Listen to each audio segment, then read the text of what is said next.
Pinagnakawan at pinatay. Yan ang sinapit ng isang babae sa Cagayan de Oro City. Hinihinalang ginahasa rin ang biktima. Makibalita tayo kay Sozi Alamban ng GMA Northern Mindanao. Nakahandusay ang duguan at wala ng buhay na si Riza Sagindan nang makita ng kanyang mga kaanak sa ikalawang palapag ng kanyang bahay sa Barangay Lumbia, Cagayan de Oro City. May 20 saksak sa likod ang 27 anyos na biktima.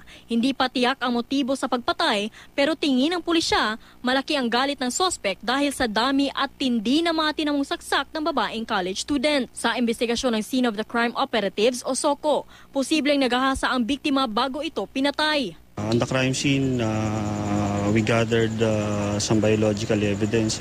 We also obtained vaginal smear on the cadaver of the victim.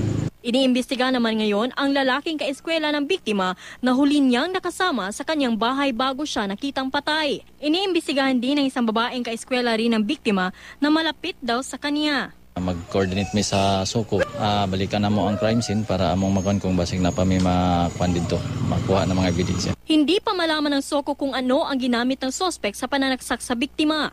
Well, at the crime scene, there are signs of struggle.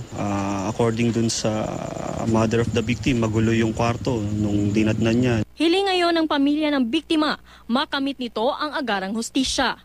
Justice ko na gusto na. Ayaw na dugaya. Hindi ka madali.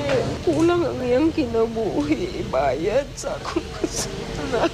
Kulang yun. Lumabas sa investigasyon na pinagnakawan din ang biktima. Nawawala kasi ang bag ng biktima na may lamang cellphone at tablet computer. Sozi Alamban, Nagbabalita, Pilipinas.